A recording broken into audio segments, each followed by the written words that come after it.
50이라는 숫자는 거울 속 낯선 얼굴처럼 느껴질 때가 있습니다. 늘 바쁘게 달려오느라 신경 쓰지 못했던 주름과 흰머리가 보이고 부장님, 실장님으로 불리던 명함은 더 이상 힘을 발휘하지 못하죠. 대기업에서 은퇴한 상현 씨는 오랜만에 텅 빈 평일 오후를 맞았습니다. 늘 울리던 업무 전화는 고요했고 그 자리를 채운 것은 낯선 불안감과 공허함이었습니다. 그러다 우연히 SNS에서 70대 할머니가 운영하는 힙한 베이커리 채널을 보게 되었습니다.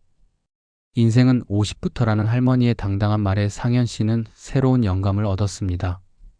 한편 아이들을 키우며 전업주부로 살아온 미경 씨는 자녀들이 독립하자 삶의 목표를 잃었습니다. 그러다 동네 도서관에서 우연히 발견한 DIY 가구 제작에 흥미를 느끼고 이제는 작은 작업실에서 자신만의 가구를 만드는 목공 크리에이터로 활동하고 있습니다.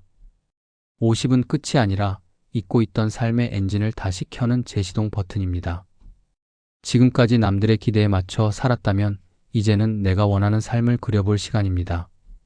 상현 씨는 베이킹 클래스에 등록했고 미경 씨는 목공 작업실을 열었습니다.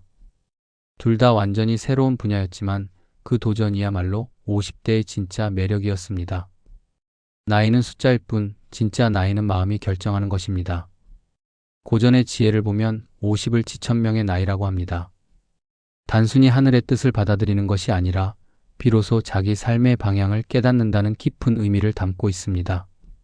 상현 씨와 미경 씨의 새로운 시작은 바로 나는 무엇을 위해 살아야 하는가? 라는 근본적인 질문에서 비롯되었습니다. 지금까지는 회사, 가족, 사회적 기대에 맞춰 살아왔다면 50이 된 지금이야말로 온전히 나 자신에게 질문할 시간입니다. 낯선 여행지에서 지도를 펼쳐 길을 찾듯 인생의 새로운 챕터를 앞두고 내면의 나침반을 확인해야 합니다. 이 질문은 단순해 보이지만 답하기는 쉽지 않습니다.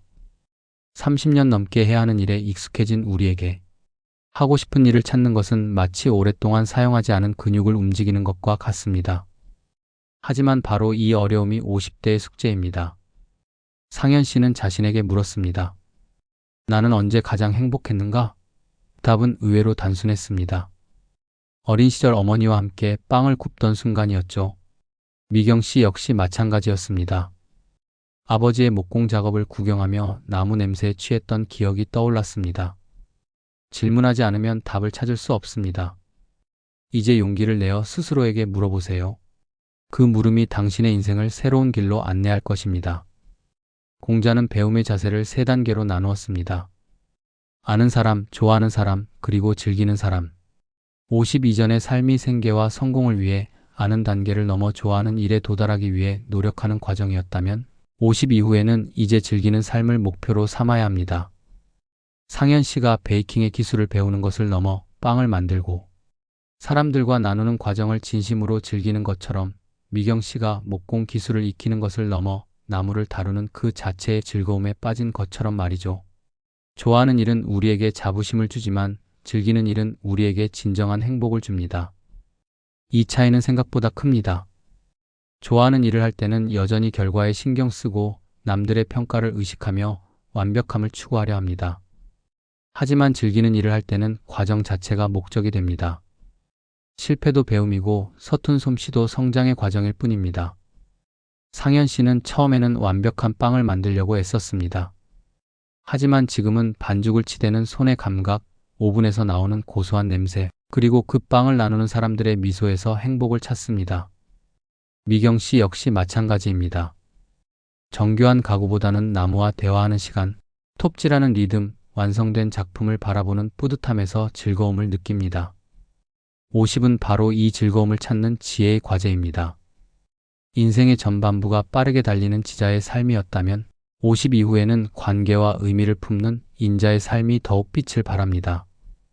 치자의 삶이 효율성과 성과를 추구하는 데 집중했다면 인자의 삶은 주변 사람들과의 깊은 유대감을 쌓고 타인을 포용하는 데 의미를 둡니다.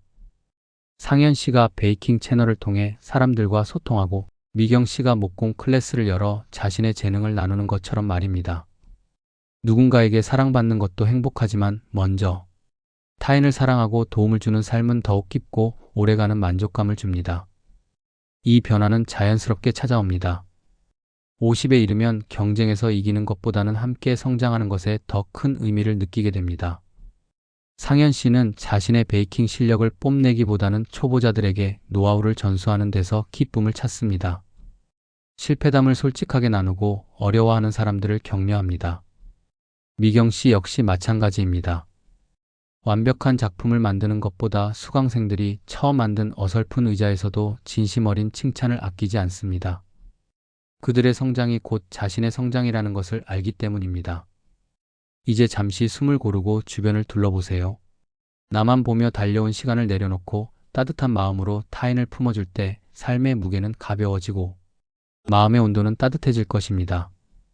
혼자서는 할 수 없는 일들이 함께하면 가능해집니다. 50 이후의 삶은 더 깊고 단단하게 익어갈 수 있습니다. 지금까지의 경험이 바탕이 되어 새로운 도전에도 흔들리지 않는 중심을 갖게 됩니다. 상현 씨와 미경 씨가 처음부터 완벽할 필요 없이 시작할 수 있었던 것도 그동안 쌓인 인생의 내공이 있었기 때문입니다. 흔들리는 세월 속에서 중심을 잃고 싶지 않다면, 인생의 공허함을 채우고 싶다면 삶의 속도를 줄이고 방향을 다시 설정해야 할 때입니다. 빠르게 달리는 것보다 올바른 방향으로 걷는 것이 중요합니다. 2500년 전 공자의 지혜는 당신의 새로운 시작을 위한 훌륭한 길잡이가 될 것입니다. 50은 인생의 끝이 아니라 비로소 진짜 나를 위한 지혜를 담는 그릇을 채우기 시작하는 나이입니다. 그동안 채우지 못했던 것들, 미뤄둔 꿈들, 하고 싶었던 일들을 이제야 비로소 시작할 수 있는 나이입니다. 상현 씨는 이제 자신만의 베이커리 카페를 준비하고 있습니다. 단순한 사업이 아니라 사람들이 모여 소통하고 위로받을 수 있는 공간을 만들고 싶다고 합니다. 미경 씨는 목공 기술을 활용한 사회공헌 프로그램을 기획하고 있습니다. 어려운 환경의 청소년들에게 자신의 기술을 가르쳐주면서 함께 성장하고 싶다는 꿈을 키우고 있습니다. 이제 속도가 아닌 방향이 중요한 때 당신의 인생 2막은 어떤 방향을 향하고 있나요? 50은 새로운 시작을 위한 가장 완벽한 나이입니다.